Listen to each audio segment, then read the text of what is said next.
Hello and welcome to How to Be an Icon. I'm Jared Jones. I'm joined, as always, by Donna Cameron. Slide away, Donna Cameron's here. Hi. Is that your best Oasis is sounding?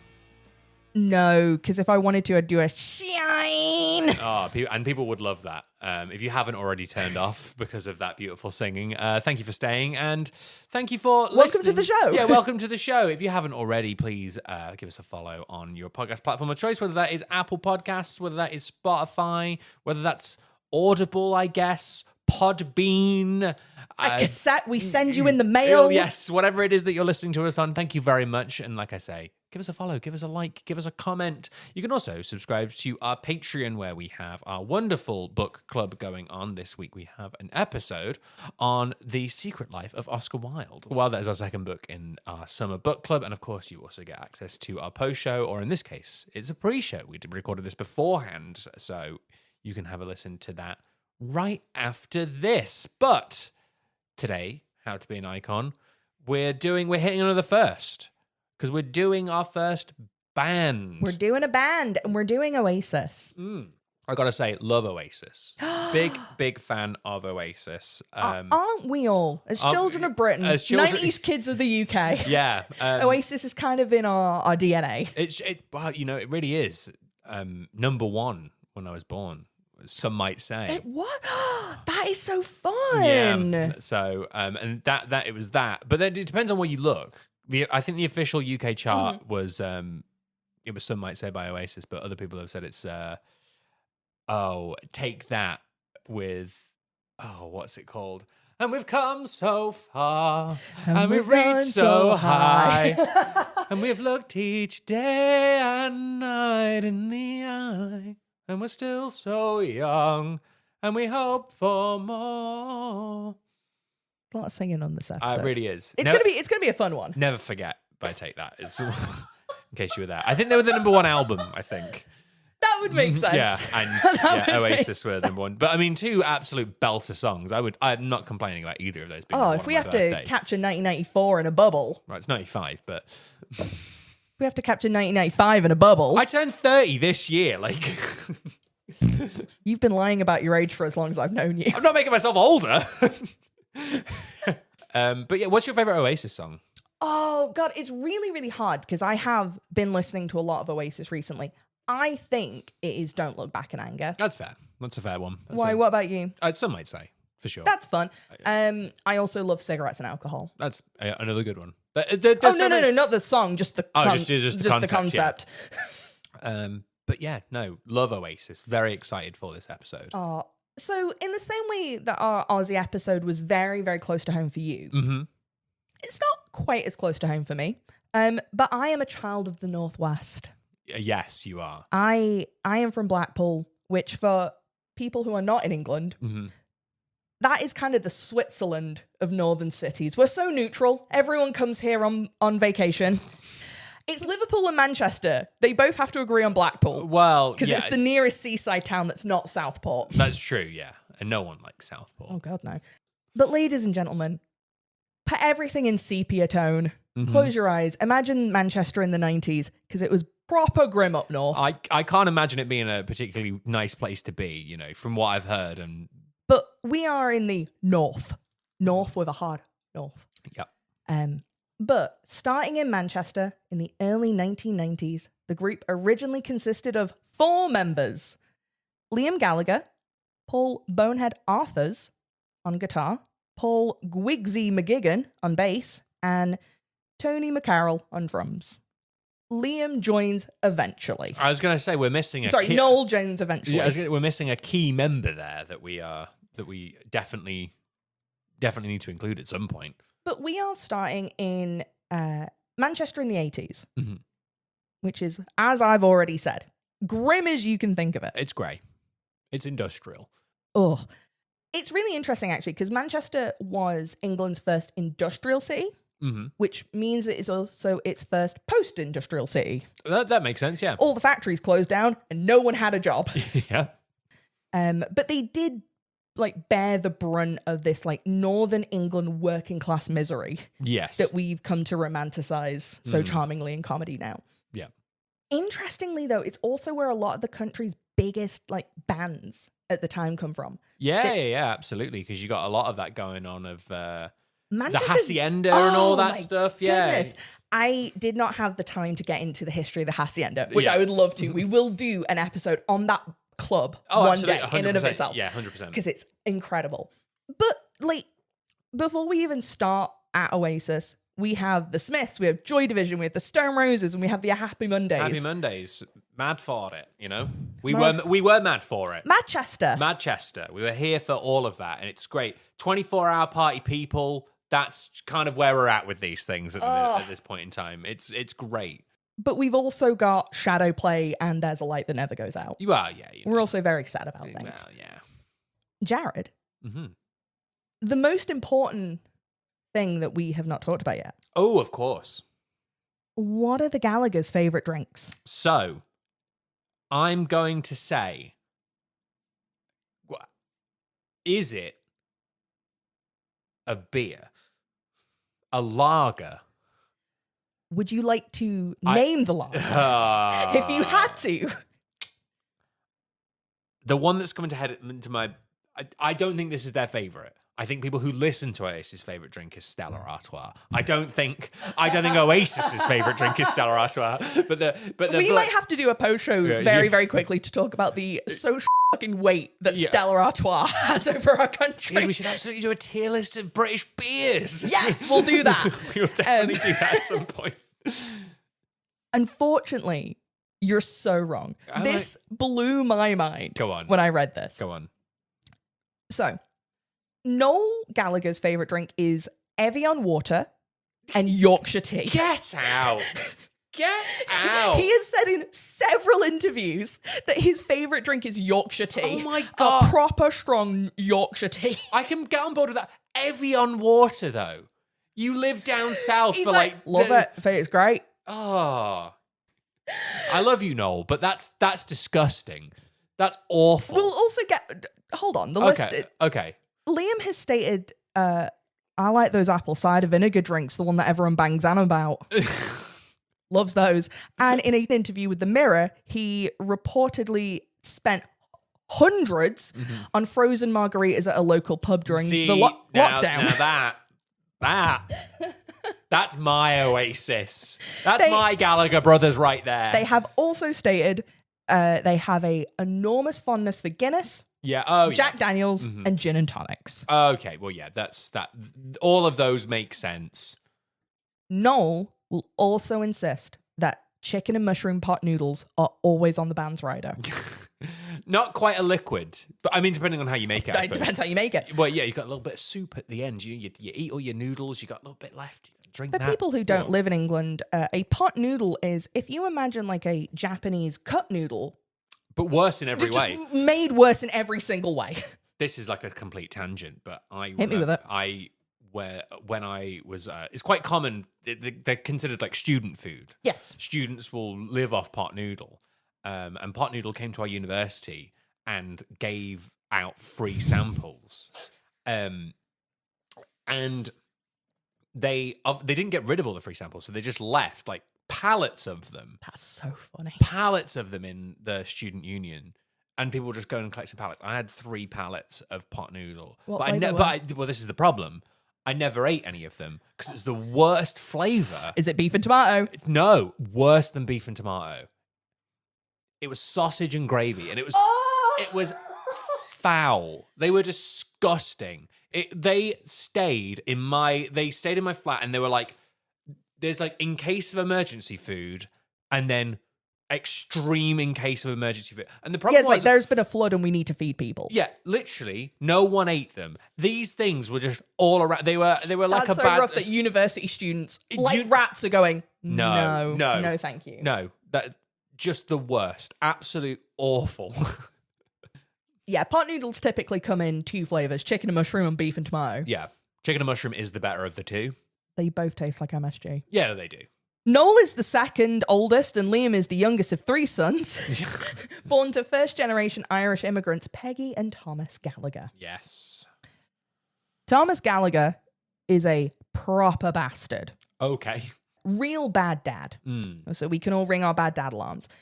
He was verbally, physically, and emotionally abusive to the family. Mm. And he focused a lot of the abuse on the older siblings, Noel and his older brother, Paul. Right. So much so that both of them developed stammers. Yeah, Wow. Noel Gallagher had a very bad stammer for a lot of his like childhood and adolescence, and it took him about 4 years of like speech therapy to Oh wow, I never get knew over that. Yeah, which is he's also very dyslexic. Has like a handful of like learning difficulties as well. Yeah. So Liam managed to avoid a lot of the abuse because he was the youngest. Yeah. Just in that way you can. But all of the kids were kind of press ganged into helping their dad in various weird business ventures. Yep.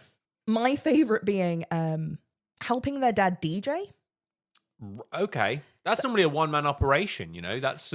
Well, Manchester at the time had a really large like Irish community. Mhm. And Yeah, he yeah. was like DJing in Irish bars. Yeah. And the kids were just moving equipment and helping mix tapes and things like that. Mhm. And there is this wonderful story. Because throughout this, I am using Live Forever, The Rise, Fall, and Resurrection of Oasis by John Robb. There's a really good story in this book where their dad is recording songs directly from the radio and not editing out the DJ. Well, you know, And that's... then just playing them in pubs. I mean... like, that's fine. Look, we've all been in a club where, you know, DJ nights are... You can tell that this is ripped straight from YouTube, MP3 to YouTube converter. You can tell. It's like that bit, it's not normally in the song. That's only in the music video. Yeah, it's like coming up and like, and now on the 9 o'clock news, and you just have to like stop it dead quick.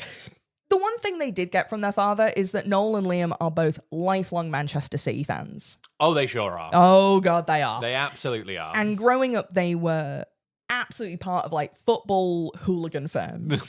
Jared, would you like to describe to people what football hooliganism is? I mean, Because God, it's special to it.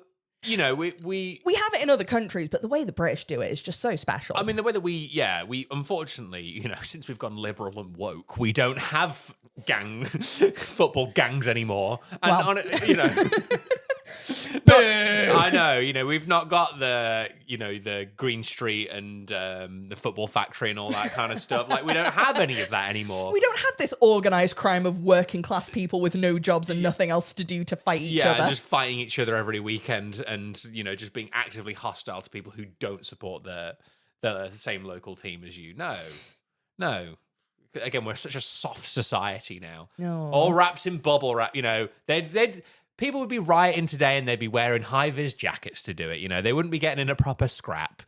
You can't just be out murdering a fan of another football club on a Wednesday afternoon because you've had too many pints. You know, you can't throw coins at the away end of, you know, the fans now. They'd make you wear hard hats if that was the case, if you were still allowed to do that, because we're just a soft society. Throwing coins is a nasty one. But in 1976, their parents divorced. While DJing, the mum just got some friends around, Peggy got people around, and just moved everything out the house. Yeah. She does this amazing interview years later and says, I left him with a knife, a fork, and a spoon, and I still think I left him too much. Peggy! Yes, queen. We love that. This all did have like a massive effect on the family though. Like Noel is considerably shyer and more sensitive than I think he gives on. A lot of like he is quite a sensitive little bean at the heart of it. Like, yeah, I mean, I think like, as much as he can be. I was gonna say compared to Liam. I think it comes out a lot more, you know, in like the songs that he writes. Him as a person, I don't really go, oh, small bean, as he's shouting about naming dogs on Radio 2, you know, like we'll get into that. Noel is so like genuinely very sensitive and introspective. Yes. And he is just trapped in a Mancunian man. As so much good Manchester music has been before. Like there is a big lineage of that of coming out. But he kind of developed this habit of listening to every bit of music. Yeah. He was like 10 years old when the Sex Pistols released Nevermind the Bollocks. Yeah. It's not an album I love, but I can appreciate the impact that it had. It was like shooting a gun in the middle of a town square musically. And he was obsessed with it. Yeah. It really made an impression on like how he writes and how he presents and like his vision for music. Yeah. It did not make as much of an impression though as other Manchester band, the Smiths. Okay, yeah. This episode is going to feel like I talk about Noel a lot more than everyone else in the band. I It's think probably because there is no Oasis without Noel Gallagher. I was going to say Noel is kind of more of the like creative force behind the band. Not Like, even the creative force. Like, well, the he is actual the force. force behind it. Like, he is the reason all of this exists, except for the Smiths. well, There is no Oasis without the Smiths. I'd also tack onto that the Beatles is the other. Well, we'll be a bit more literal about this. Yeah. Because there is no Oasis without the Smiths. The Beatles play a huge role. The Stone Roses. Yeah. But there was not like a single Smiths single that came out that Noel didn't buy it that day. Yeah. He was like so there. But he also really enjoyed like 60s psychedelia, glam, punk, post-punk. Top of the Pops was huge at the time. And this was like how people heard music. Yeah. Again, like, Jared, tell everyone about Top of the Pops. Because Top of the Pops was like such a genuine I like miss it so much. It was all of the top artists playing their songs, quote unquote, live. It wasn't actually live. Most of the time it was pre-recorded, which was like a huge almost always pre-recorded. Yeah, and, always. And you get some really famous performances from it. Yeah. What I don't know whether you've written this, whether I'm jumping the gun a little bit about when. No. You can mention this one when the Gallaghers do go on Top of the Pops. Because obviously it's like I say, it's all pre-recorded, but it's like meant to be like a live performance, and it looks live, and there's an audience there, and it's really, really fun and everything. But some bands, you know, they didn't like the fact that it wasn't live. If you watch Nirvana play Top of the Pops, their Nirvana set is so good because they're clearly not playing. They're clearly like taking the piss and like not happy about it. Yeah, and Kurt Cobain is a rare one where he is singing, but he's singing in a very deep voice. Another one, obviously, Smiths, Morrissey is singing into a thing of roses, a bouquet of roses, not they a were microphone. always, Johnny Marr hated being on Top of the Pops because he could never play live, so he's also just doing like a weird, like, he's just kind of shaking his hand. But Noel and Liam swapped places. They swapped places in the band. When they went on Top of the Pops, because again, it didn't matter. You're like, who cares? Yeah. So, and to be honest, you don't notice for quite a while when you watch it. You don't actually. It does take you a while to go. Wait a minute. Hold on a minute. That's not right. Top of the Pops though was also just this huge cultural juggernaut. Oh like, yeah, it told you what was cool. Yeah. If you wanted to get a top 40 single in the UK. You had to go on Top of the Pops. Like it was part of the rounds. It was part of what you had to do to make it. So it's like that was like your number one destination that you wanted to get onto. And like the next week, those would be everyone you speak to. Yeah. That is the coolest thing now. Yes. Because it's Top of the Pops. Yeah. It was so important. Obviously, they're all watching it. Yes. Because we definitely have more of this like monoculture back at the time. We didn't have your YouTubes and you just have to watch 3 channels and decide which one you wanted to watch. I mean, that is how it was. You know, we had 3 channels in the UK. I mean, probably the early 90s.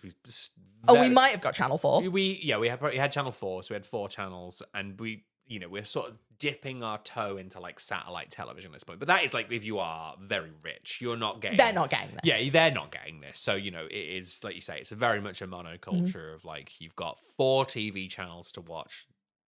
You got to take your pick. Yeah, but all of this influenced Noel, and he says the first time he picked up a guitar, they just had one in the house randomly, and he was kind of just like made to stay home because of like shoplifting and glue sniffing. And he was just like, I don't have anything to do. So he found this guitar that they just had around and started listening to Joy Division and just started playing the bass and just playing along to it. And he was like absolutely fascinated by it. Yeah. He's like, I could just, as a kid, just while away hours, just sitting here, like just strumming a guitar. He also describes himself as a wrong way round kid. Okay. Someone was playing a joke on me when they made me. Let's make him a writer and a guitar player. Let's make him write with his left hand, but play with his right. Let's have him born in May, but give him a Christmas name. Let's make him a dodgy, schizophrenic, two-faced Gemini. Cheers, mate. It's good. Yeah, they're all fantastic. Unsurprisingly, they all attended Catholic school. That's not, yeah. And it was mandatory to play an instrument, so obviously Noel played the guitar. Liam demanded a violin, which he never played. That sounds about right. Yeah. That tracks. Yeah, I can believe that. Noel and Liam are perfect yin and yangs of each other. Yeah, in they a way really that, are. Like, Yeah. they're so fantastic. Liam had no interest in music. He was far more interested in starting fights and fires and just causing mayhem and just... He came out the womb, Liam Gallagher. He- like, Cagoule and all. Parker, sorry. He, like, has... I think it now. I watched a video of him, like, not too long ago where he's, like, doing the, like, Vogue 76 questions or whatever it is. And I thought throughout the whole thing of it, I'm like, you look like Sid from Toy Story. Like, you've got that, like... you've got that air about you. I don't know how else to describe it. The more I've researched this, the more I've gotten into a thing of going, is Liam Gallagher the most enlightened person in the world? Yes and no. He's reached a level of just like Zen that is described in Buddhism, but he's also just a problem. Yeah. What do you think inspired Liam Gallagher to get into music, Jared? I don't know. Probably just like he saw other people. He probably heard someone banging on like a bin or something, and he went, "Sounds pretty good, that." Yeah. Do you know what I mean? Like, he got hit in the head with a hammer. Okay. Well, that again, that's After a particularly like vicious, just street fight, someone hit him over the head with a hammer, and he ended up going to hospital in a coma. Okay.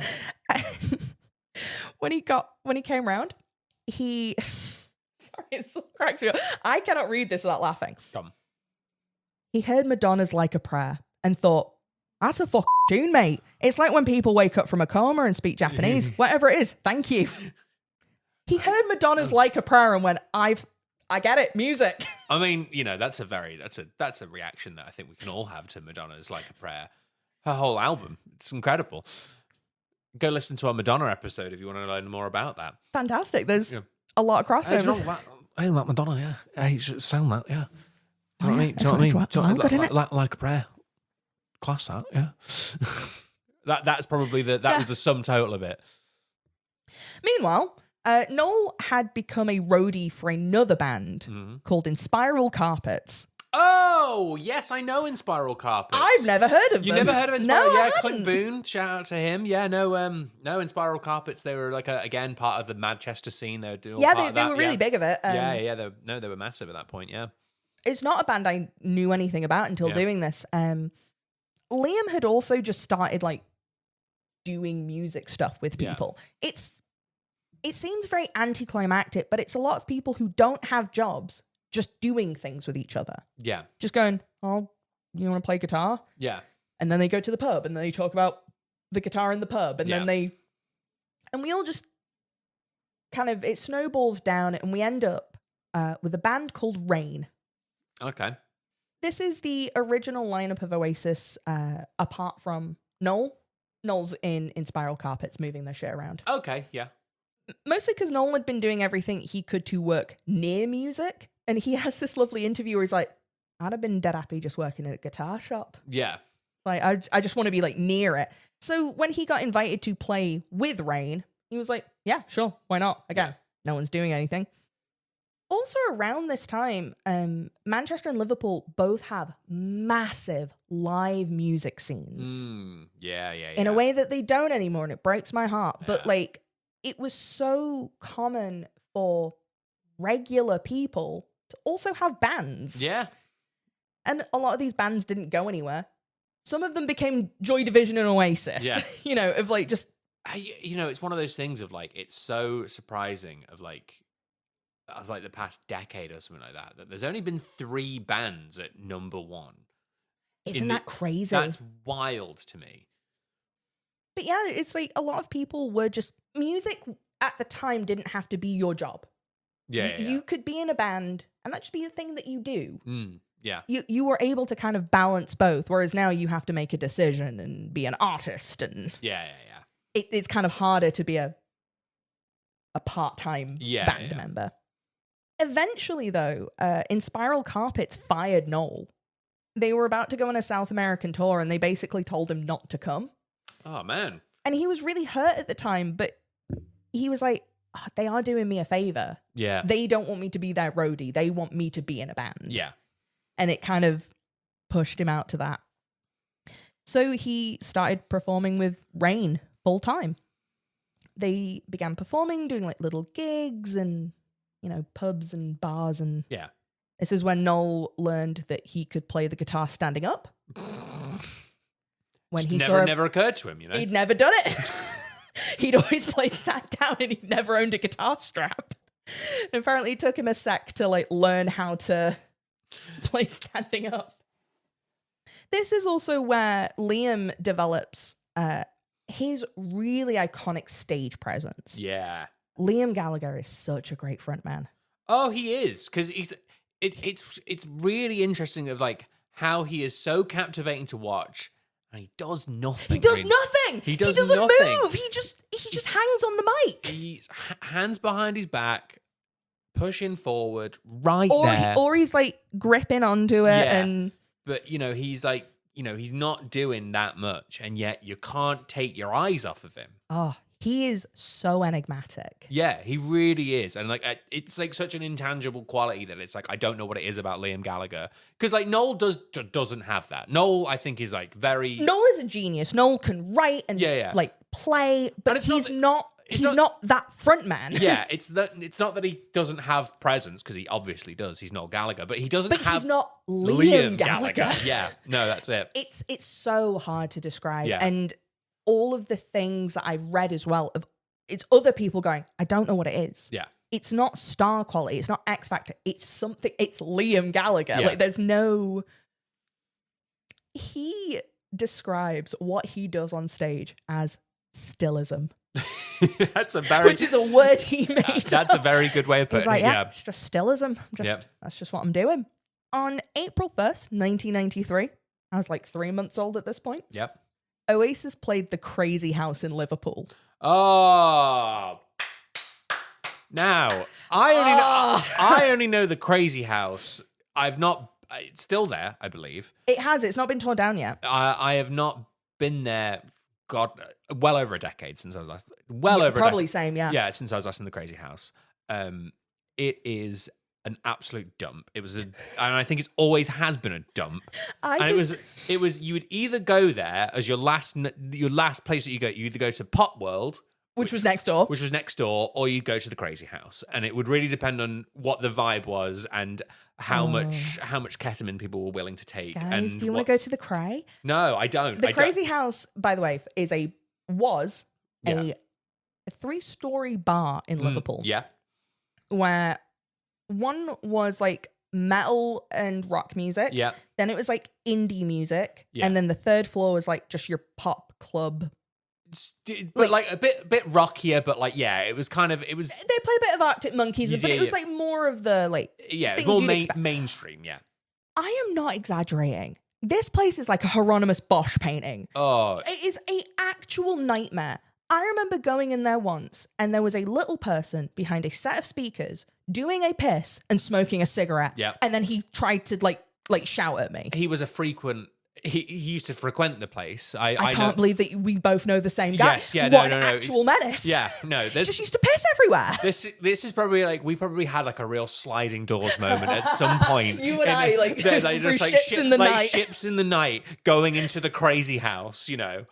Probably having me with some of my uni friends who had taken something bad, and I was being the responsible one, because that was always my job when going out to friggin' Liverpool, was to be like, no, don't do. And that was where we would just end up in Liverpool, because I went to Edge Hill, so it was like, and that was the thing of like, if people were not going into a K-hole, we'd go into Pop World, a higher class of trash. But the Crazy House would be like, oh no, the night's gone badly. it's nearly 4 a.m. and it's gone bad. We have different experiences of the Crazy House because I used to go a bit earlier, but I'd sometimes go a bit earlier, but yeah, it was either Pop World or Crazy oh, House. it's rough. It's rough anyway. It's a rough old time. But they played a show there. Sorry, absolute tangent that we went on. Mental, That is because mental. now I'm like, I cannot imagine that space being a music venue. No, God, no, absolutely not. It just got piss on the stairs. Whose? You'll never know. Little persons. And a bunch of girls. Yeah. They also worked really closely with Liverpool band Real People, Yep. who so sweetly just let them use all their recording equipment just because they wanted to help them out. That's not. I think there's a lot more of that, back then. There definitely is. There's definitely there's not a lot of egos. There's just people working together and making music and wanting to do something cool. They're reaching out to people and working on making it better than it was the last time.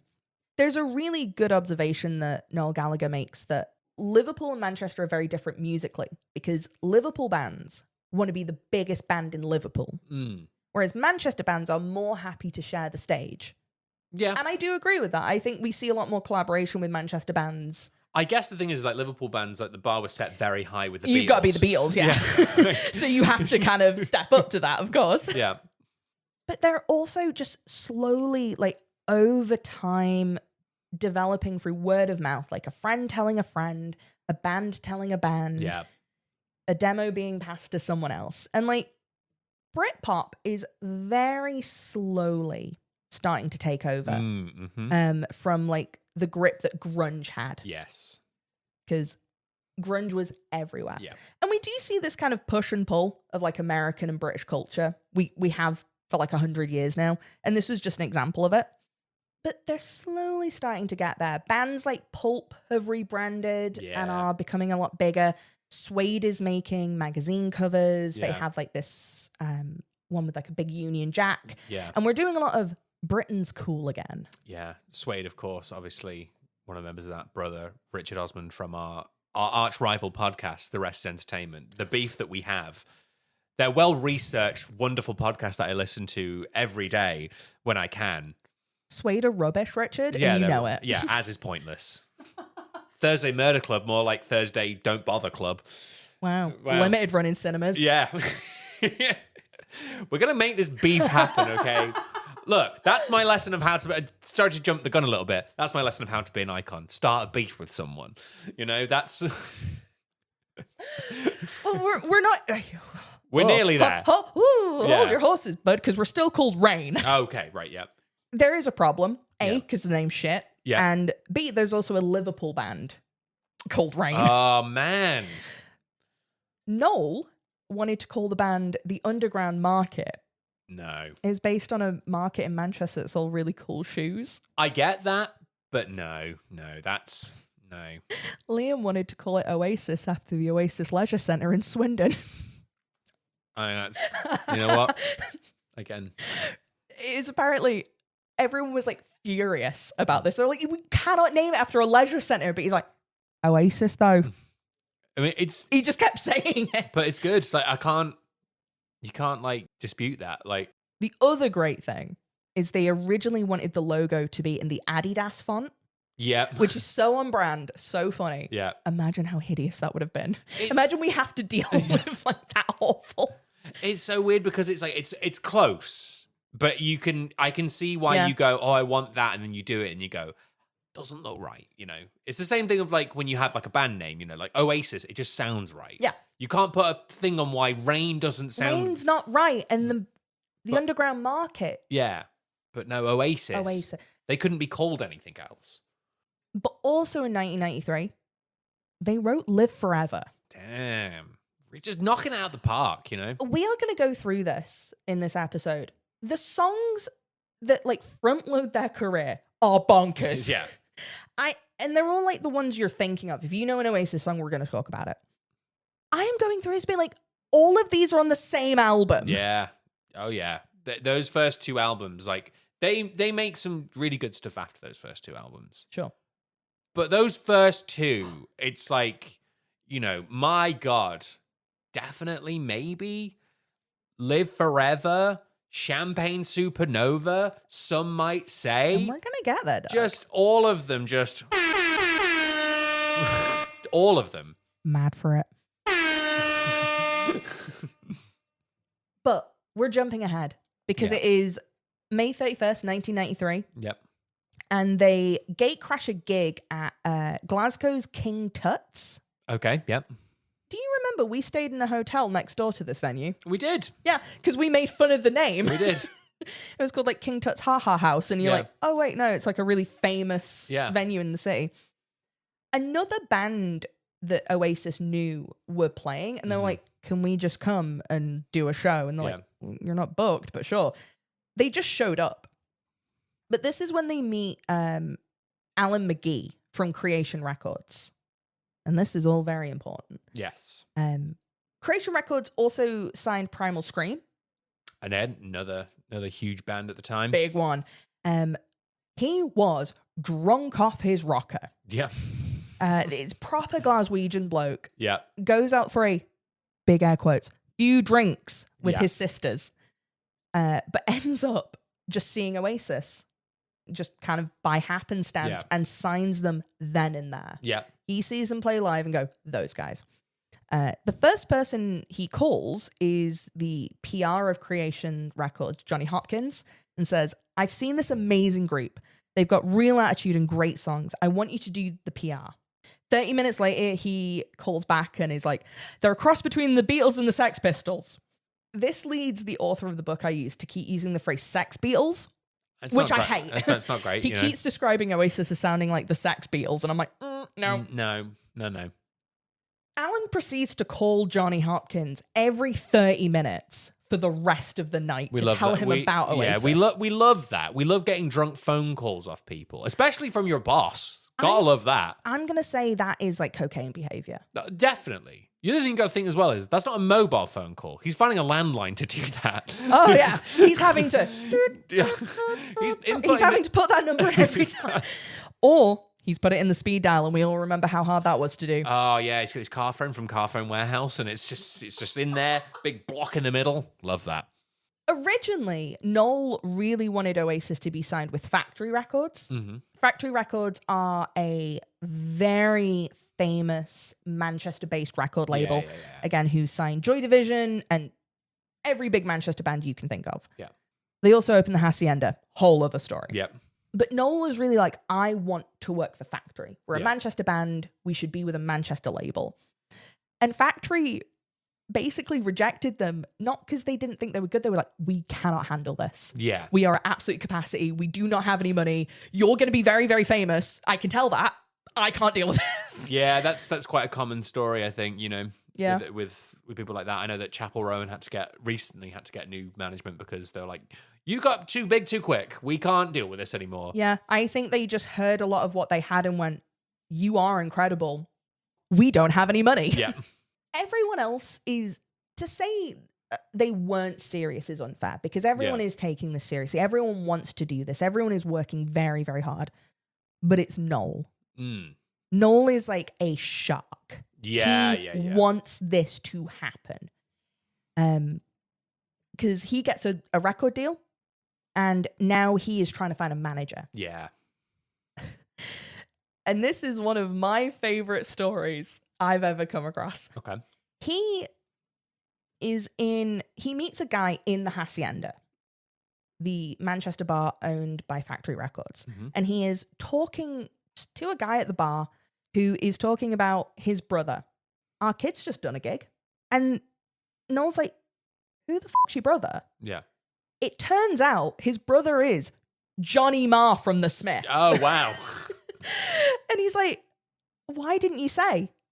And his brother's like, you never asked. I mean, Which again, most like Manchester an exchange you could have. Noel takes this opportunity, gives Ian Marr a demo with his phone number on to give to Johnny Marr. Yep. He then spends the next 3 days freaking out about it. Yep. Johnny Marr then calls him, and Noel is like sat on a sofa in this awful flat in Manchester, being like, I'm on the phone to Johnny Marr, who's telling me I'm good. Yep. he has like this massive existential crisis about it because that's bonkers. Yeah. The person that you've wanted to be this whole time is now Yeah. calling you. They end up going guitar shopping together. Yeah. In which Johnny Marr tells Noel that he should probably eat some before they go because there'll be some time. Yeah. Which is so sweet. And he suggests his manager to Noel, Marcus Russell. And Noel's like, if he's good enough for you, he's good enough for me. Yeah. This is also when Noel is gifted Johnny Marr's Les Paul guitar. Yeah. This very, very famous guitar. It was given to Johnny Marr by Pete Townsend and then was passed on to Noel. There are really good interviews of Noel talking about this and receiving this guitar. And you can still see it means so much to him. There is a great one. He's like, people think of it as like this big fairy. So, and I bequeath this to you, Sir Noel. Yeah. And he's like, no, just hand it to me in like a flat. He also ended up trying to hit someone with that guitar at a gig in Newcastle, but ended up hitting himself with it and needing stitches. Good stuff. After a fight about football. Yeah, no, it's fair. But everyone in the band is doing their thing. We are not giving Liam his props because he is also a genius in that he can come in, sing it, and get it right. Yeah. He is so precise. Yeah. In a way that's like not really given what it deserves. But by sheer force of personality, they made themselves noticed. I think the brothers, everyone goes, oh, I remember them. Yeah. I mean, they're once seen, never forgotten, you know, like that's definitely Oasis. They got their first review in NME, written by 17-year-old Emma Morgan, which, by the way, how cute is it to have an NME review written by a 17-year-old? Something about it, this is what it's supposed to be. Yeah. Young people talking about young things. But this review is incredible. Shout to the rooftops and dance in the street. Creation have not gone mad. Oasis are genuinely a fine guitar-propelled pop band, and they stomp terrifyingly memorable tunes. How perky. What a great sentence for a 17-year-old. Yeah, absolutely. On August 11th, they recorded their first radio session with BBC 5 Live's Hit the North, and shortly after, they got their first international show booked, which they never played because they were deported from Amsterdam before they could even arrive. That's good stuff. Yep. After a lot of booze, drugs, footballs, and casinos, they got onto a ferry. Yep. They'd been drinking Jack Daniels and champagne together. Oh, that's a disgusting combination. I read that and I genuinely, my stomach turned. I really went, ugh. That's a gross mix. Yeah. But they ended up like chasing each other around the boat and lobbing poker chips at each other until they were arrested. Beautiful. Yeah. Good stuff. Just never. Great stuff. March 14th, 1994, they made their first TV appearance on The Word, playing Supersonic. Yes, The Word, of course, big countercultural mid-90s show. Yep. But yeah, they're really they're really propelling it along. And then on April 5th, 1994, Kurt Cobain died. Yep. And it's that really interesting domino effect of life that Kurt Cobain's death kind of marked the end of grunge. It really was the day the music died for that scene. Yeah. And it opened up this space for Oasis to step into. The 90s is such an interesting period of music because obviously like it starts off, like you say, with grunge, and then on the other side of it, you get the, coastal rap is the other two. And then they're both very American. Yeah, both very American, both, kind of a bit more gritty, kind of a bit more real. But then obviously Kurt Cobain dies, and then Tupac and Biggie die. And all of a sudden, the door is wide open. And that's why the 90s sounds so different in the beginning than it does to the end. That's why you get everyone's like, all right, let's take it down a notch, So you get a lot more of that like kind of bubblegum pop and like fun rap. You get your Big Willie Styles and all that kind of stuff going on. Yeah. And then in the UK, it's like, oh, well, that's kind of opened the door to Cool Britannia and like cultural movement that's changing, going We also forward. had a lot of other things going on around this time. Again, we'll get more into this later, but we were seeing the first really big political change in England as well. We were slowly moving towards Labour. Tony Blair is like new Labour. New Labour, this young kind of working class focused, youth orientated thing. Things felt the most optimistic for working class Britain that they had ever had. Yep. And we now know it never worked out. But like, Yeah. you do remember that, like, oh, it's fine. We're going to be okay. Like, Yeah. Big. Tony Blair made this thing of we're all now middle class. Things can only get better was the thing. That was the tagline. And like, grunge's life is grim and then you die. Yeah. Oasis made this space for, yeah, life's grim. You can have a proper laugh with it. I mean, And that's really kind of the... live forever, you know? Yeah. That's the big thing of Oasis, you know. They're surprisingly quite a positive band. They are. They do a really good job. And again, the book I referenced talks about this wonderfully. Mm-hmm. They take having a very difficult upbringing and make it something that is beautiful. Yeah. It really makes you feel that this is worth it. Yeah. That life is, that you can live forever. Yeah. That beer garden's never going to get chilly. No. By the end of that year, they end up leaving Manchester and moving to London. Yeah. And then Noel started drinking Evian water and it was all downhill from there. Oh, do you know the reason? It was because of Noel that they ended up moving to London. He'd split with his girlfriend and he was sick of getting the train from Manchester to London. That's fair. I can't. If you've ever had to do that, you'll know. Yeah. Oh my God. I know. And he was also sick of falling asleep and getting his bag nicked. Yeah, again, also fair. But the last show they did as full-time, like, Northwest citizens is in Liverpool's now permanently closed Lomax Bar. Yep. Which is a venue I know very well. I've seen a lot of people I know play there. Yeah. They moved up to London. They moved into Camden. They started to move into the scene. And this is when they begin to record their debut album. Yeah. They had a really hard time of capturing what the band sounded like live in a recording studio. None of these people are trained musicians. None of them have ever been in a recording studio. Yeah. All of their demos are recorded in bedrooms. Yeah. And they have a really hard time of being in like separate booths, not being able to see each other. It just having to be like very granular and broken down. All through this, there is every bit of drinking and drug taking and rock and roll paraphernalia. I don't have time to go into every time they got drunk and fought each other. Yeah, you know, that's Oasis in a nutshell, though. But this recording, compared to others, went really, really well. They were really, they knew what they wanted to get out of it. It was all very fresh and exciting. And on August 29th, 1994, Definitely Maybe was released. Probably one of the best debut albums of all time, I think. I don't think it's an argument, really. I think it's definitely, it's well within the conversation, you know, for most people, I think. It came out with the singles Supersonic, Shaker Maker, Live Forever, and Cigarettes and Alcohol. Oh, great stuff. Like, absolute just bangers. right off the bat, three to four of their best known songs are just on that album. It was at the time the fastest selling debut album ever. Yeah. And went to number one almost immediately. Mm-hmm. Keith Cameron from The NME described Definitely Maybe. It's like waking up one day and opening your curtains and finding out that some fucker built the Taj Mahal in your back garden and they filled it with your favorite flavor of Angel Delight. Sure. All right. It is almost overnight. Yeah. It is so big. And it went all over the world. They did a tour in Japan. Yeah. Which went fantastically. And then they went on their US tour, which did not work. Well, it's tough to crack America, you know? It's really interesting because their album sales would say otherwise. They sold a bunch of albums in America. Yeah, but it's different, isn't it? They don't like how they perform. Yeah. They have a real problem with the fact they just kind of stand there.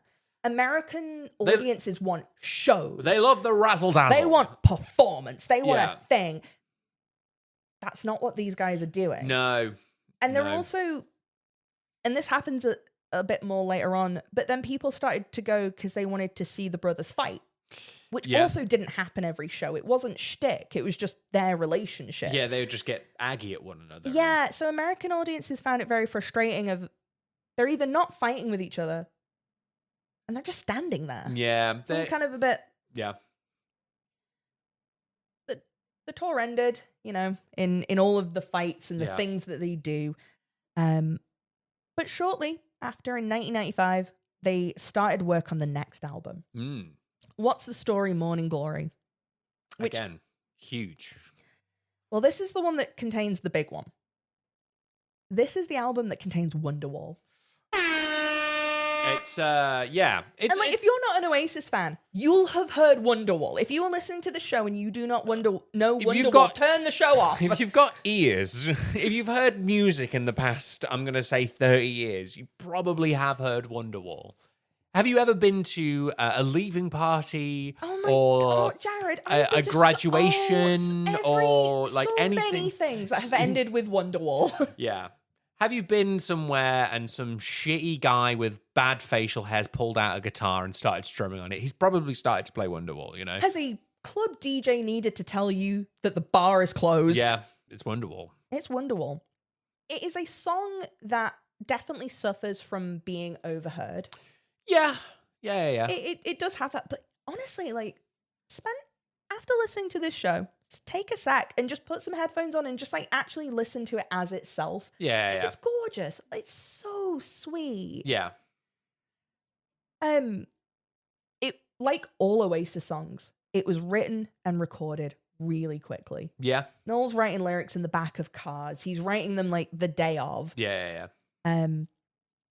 There's a great story where he plays the song to Liam once, Liam practices it, and then records it. And that's it. That's it.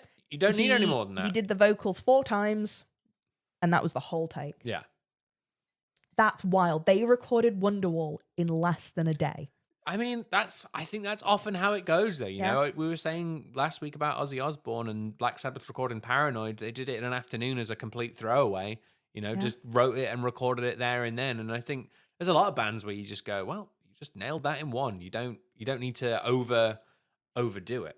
And like, is there a song that defines a period of time more? Do you hear Wonderwall and not think about like that early 90s? Well, yes and no, I think, is the thing of that. I think it's both very of its time and also very timeless. And I think that's the secret sauce of it. I think that's the sign of a very good song. Like, if that came out today, I still think it would have quite a, you know... I don't think it would come out today because the words are absolute nonsense. Yeah, but... it probably wouldn't come out today, but you know what I mean? It's that thing of like, I think whenever... Wonderwall, whenever it would have come out, was always going to be a hit. Yeah. You know, there are just some songs that you hear and you They originally didn't want it to be a single. It was their manager was like, no, you have to make this a single. I still think it would have popped off it, you know, because it's great. Like, There's also a really fun thing, and this is very typical of British bands. Yeah. Oasis have very good B-sides. Yeah. We really, British bands really, really like to put a really good one on the B-side as well to make you feel like you've earned it. But I think it originally was going to be a B-side for something else. Wow. But yeah. It is also around this time that they were becoming a bit concerned that the drummer they had wouldn't be able to keep up. Yep. So he was replaced with drummer Alan White. Shout out, Al. Thanks, Al. And they also released Some Might Say. Yep. My favorite Oasis song, because it was the one that when I was born. But also, I think it's like as underrated as an Oasis song can be. Would be my thing on that one. It's also the thing that kicked off the Battle of Britpop. All right, we're bringing it back. By the way, the rest is entertainment. Your ass is on notice. We're calling you out. All right. Richard, Marina, we're coming for you. We're coming. Right? It's going to happen. It's going to happen. We're the best podcast in the world. If we just say we're the best podcast in the world, I'm taking a page out of Liam Gallagher's book. I'm just going to say we're the greatest podcast that has ever lived. We are the greatest podcast We're the greatest podcast that ever lived, and the rest is entertainment. You ain't shit. Smelly. Right? Smelly. I really like your stuff. Thank you. But yeah, we're in the Britpop. Yes. And it's a real, like, North versus South, working versus middle class, university education versus university of life. Yes. Oasis, Blur. Yeah.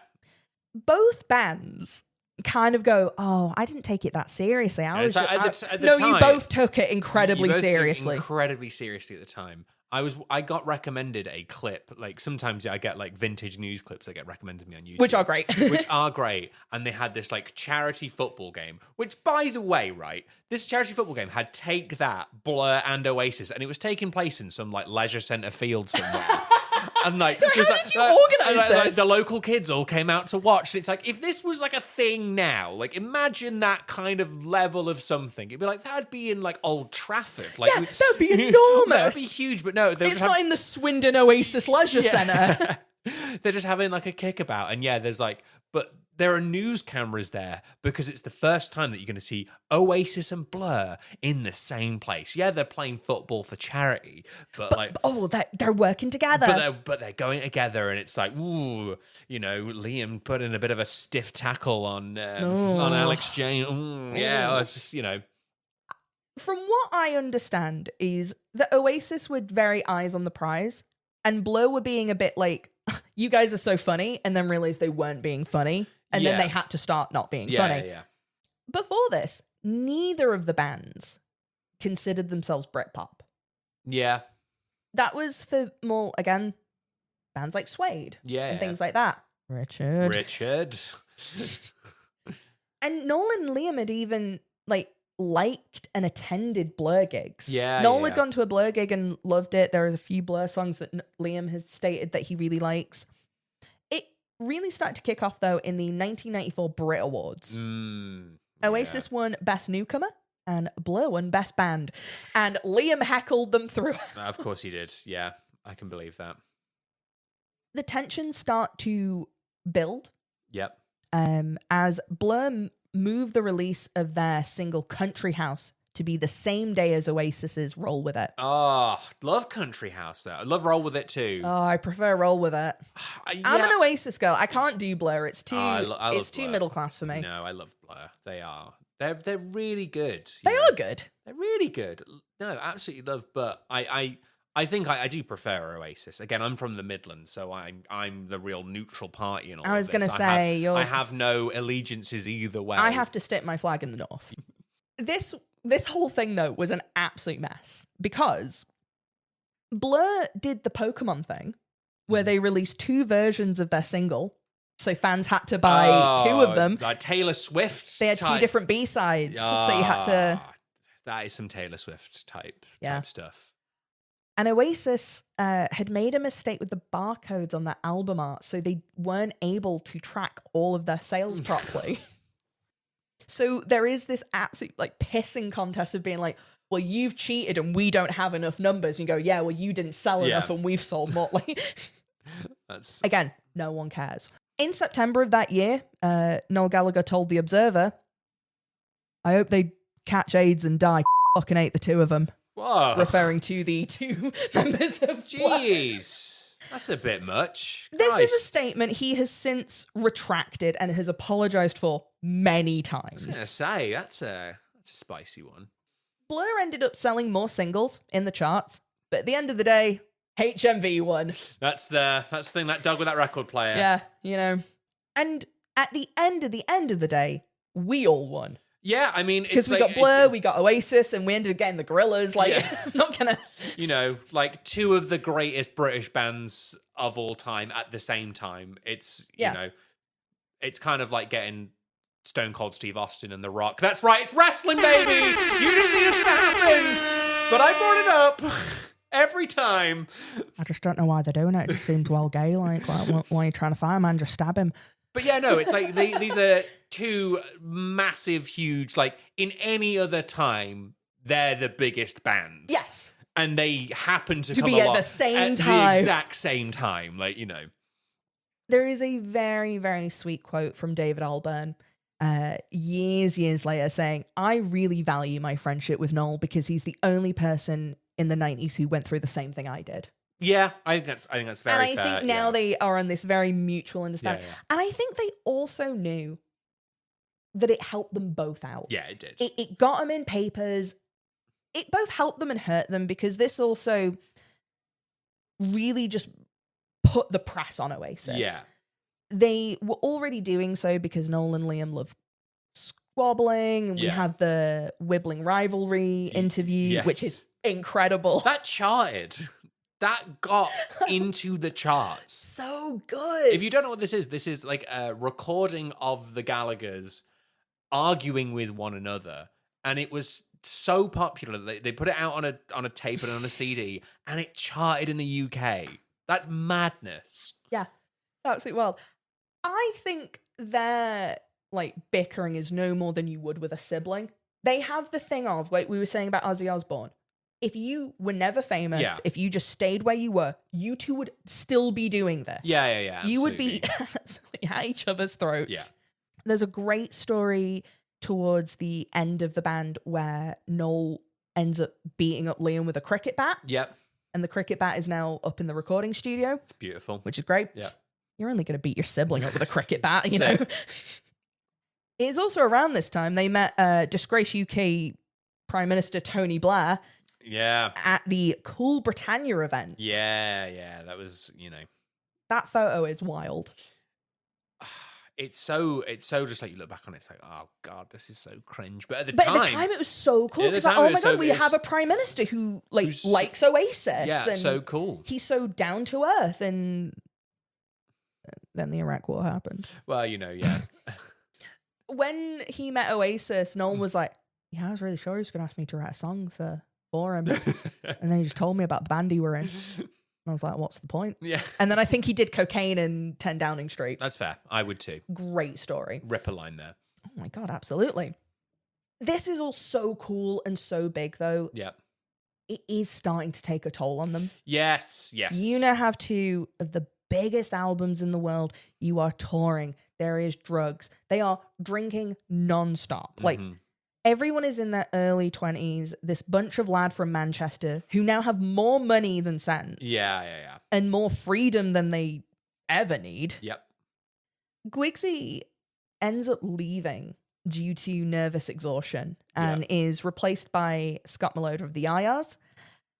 Shortly after, he calls up Noel to say, he's like, oh, I think I've made like the wrong decision. I think I should come back. And Noel goes, yeah, I think you have too.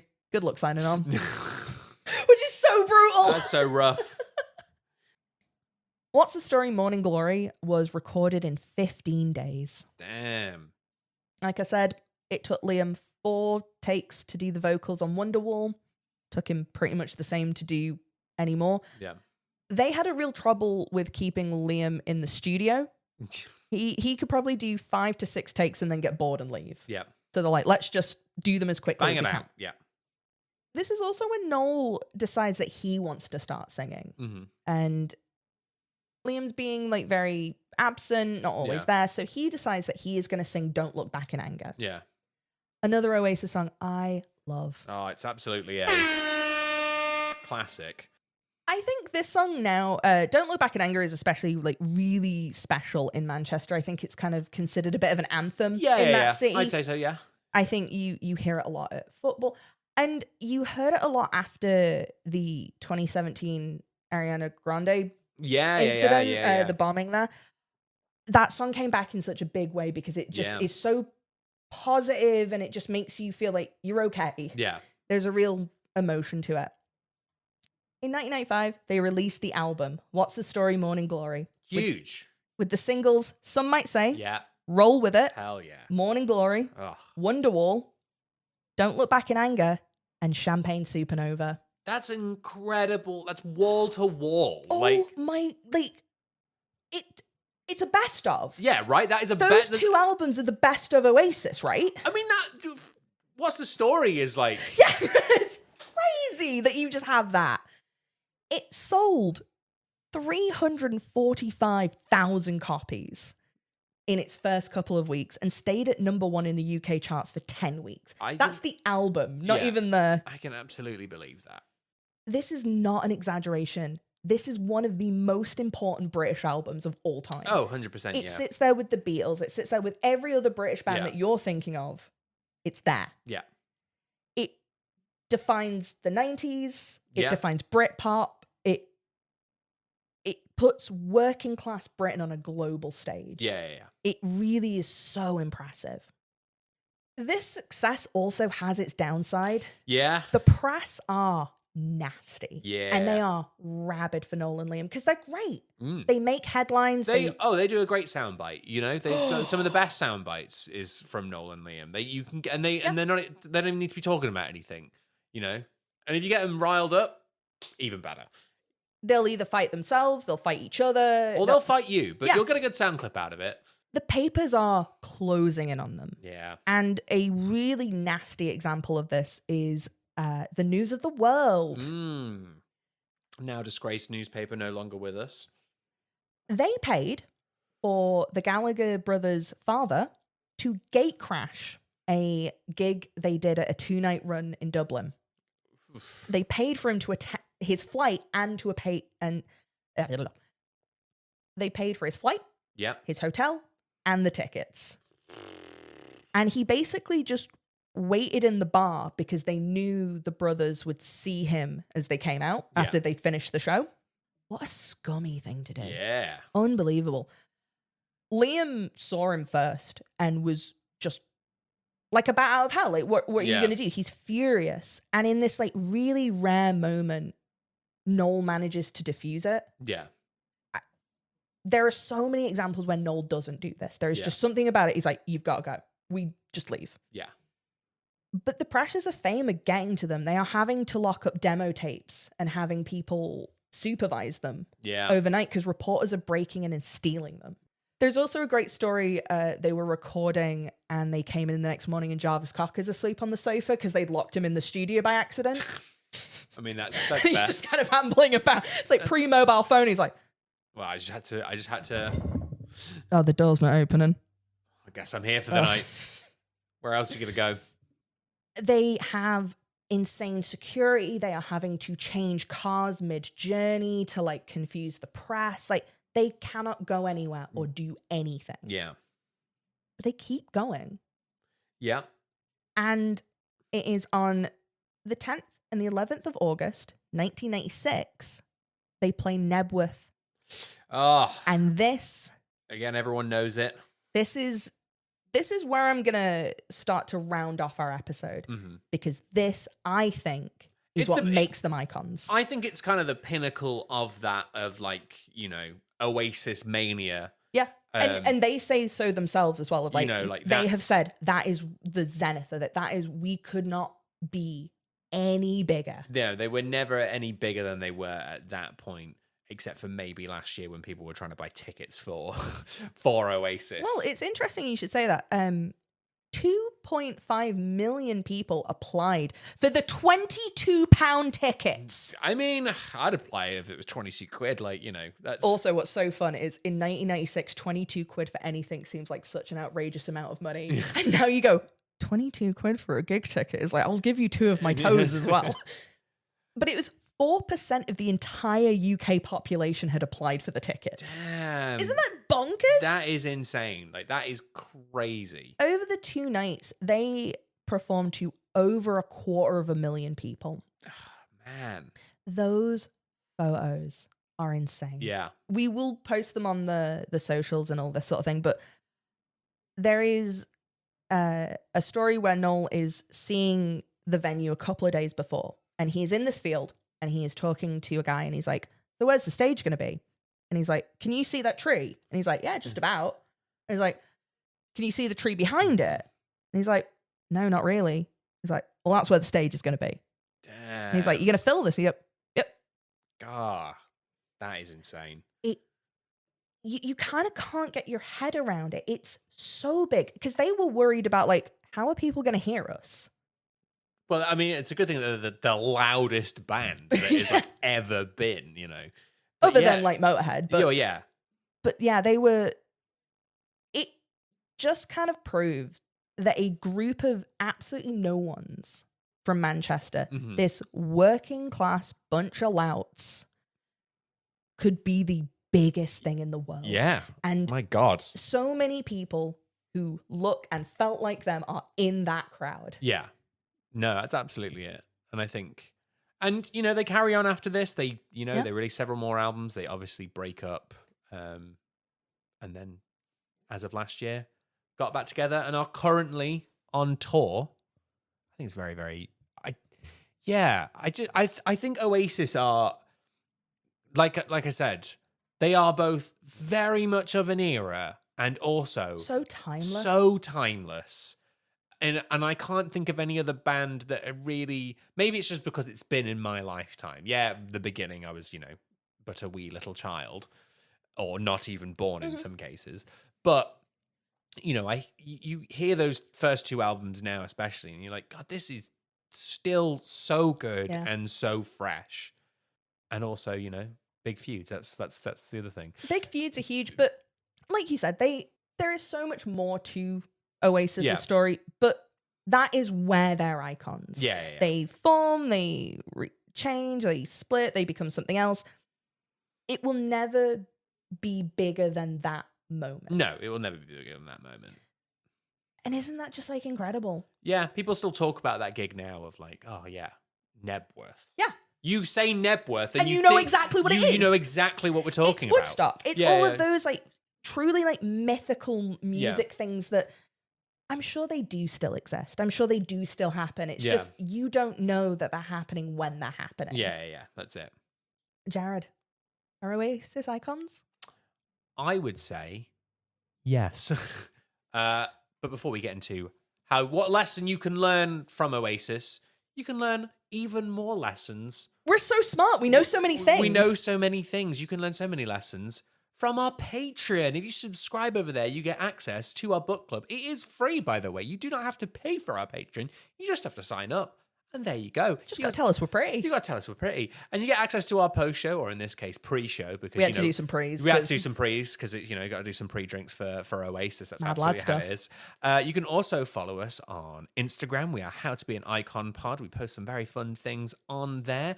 And if you haven't already, please subscribe on your podcast platform of choice, wherever you're listening to us currently, whether it be on Spotify or Apple Podcasts. Please leave us a review. And please let us know what's your favorite Oasis song, or just Noel and Liam Gallagher thing, because they... Also, what's your favorite bucket hat? Yeah, exactly. We should have bought one for this episode. I have one with pandas on, but it doesn't fit me. It's definitely not. It's for children. I was going to say panda hats. Bucket hats don't fit my head. I've got such a huge, massive dome, so like no hats fit me. But yeah, no, Oasis are 100% icons. I think you touched on it a little bit last week of number one, making art from working class backgrounds is super important. But two, I think it's the thing of like having disagreements and frustrations. As much as we find it fun and funny to watch the Gallaghers bicker, they did create some of the greatest like songs that this country's ever put out. They are able to understand each other in a way that very few artists are able to work together. And I think they have to fight each other to be able to do it. I think that sometimes that like having disagreements does not necessarily mean that it's a bad situation, that beating someone with a cricket bat because you've done too much coke is I wasn't advocating for that. Let's not, I am. Fight. But I think more that like everyone has, we've done so many of these episodes where it's like, be yourself, collaborate with one another. Isn't that fun and charming? And it's sometimes like, no, you need to disagree and be like, I wasn't on the boat. It's not rock and roll. Because it's also like to disagree with, I don't like where I live and I don't like the situation I'm in. Like, I want to have. I don't like The Rest is Entertainment. I do, but it's hard. We're the number one podcast. We're the best. We're better than you. We're better than you. We're starting this beef. The beef has been started. We're going to throw down. No, I've been thinking about it a lot because, again, it is the August bank holiday. We're having very good like weather in the UK. And I was like, what is it about Oasis? I think it is that they managed to capture being poor and young and feeling like you're immortal, feeling like you're going to live forever. That feeling when you're getting ready to go on a night out and you're walking down the street and you are untouchable. Yeah. And like, we haven't touched on it very much, but a lot of people do when they talk about like Oasis lyrics don't mean anything. Yeah. The words don't have to mean anything because they're made to feel like they mean everything. Yeah. And they all talk about it, especially Noel, of like, the words don't mean anything, but they mean something to you. Yeah. Everyone in the audience hears all of those like nonsense lyrics on their own and you can draw your own conclusions from it. It reminds us that art and emotion are not a privilege of the wealthy. Yes. To make art is not just because you have money to do so. No. Less than 10% of people working professionally in creative industries in the UK are from working class backgrounds. Damn. Yeah, isn't that a damning statistic? Like, it really is. So much of our art and media is coming from middle and upper class backgrounds. And things like Oasis show us that working class art is so important because it connects to more people than it ever will before. Yeah, absolutely. To kind of wrap us up is, again, just my favorite quote from Noel Gallagher. I wasn't trying to impress anyone. And I think that really does come across of like, they did this because they wanted to do it. Yeah. And they wanted to do the best that they could. And again, they knew that they could. And they knew that they could. And like I say, that like those angers and frustrations of, you know, the two of them bickering, it's like they weren't doing it just to annoy each other. Well, they probably were because they're brothers. And they weren't doing it for media stuff. They weren't doing it to get clicks or be in papers. Yeah, they were doing it because they wanted to be the best that they could possibly be. And I think that's, you know, absolutely admirable. So yeah, my lesson is art from working class background. Pay poor people. Pay poor people. Please. And start a feud.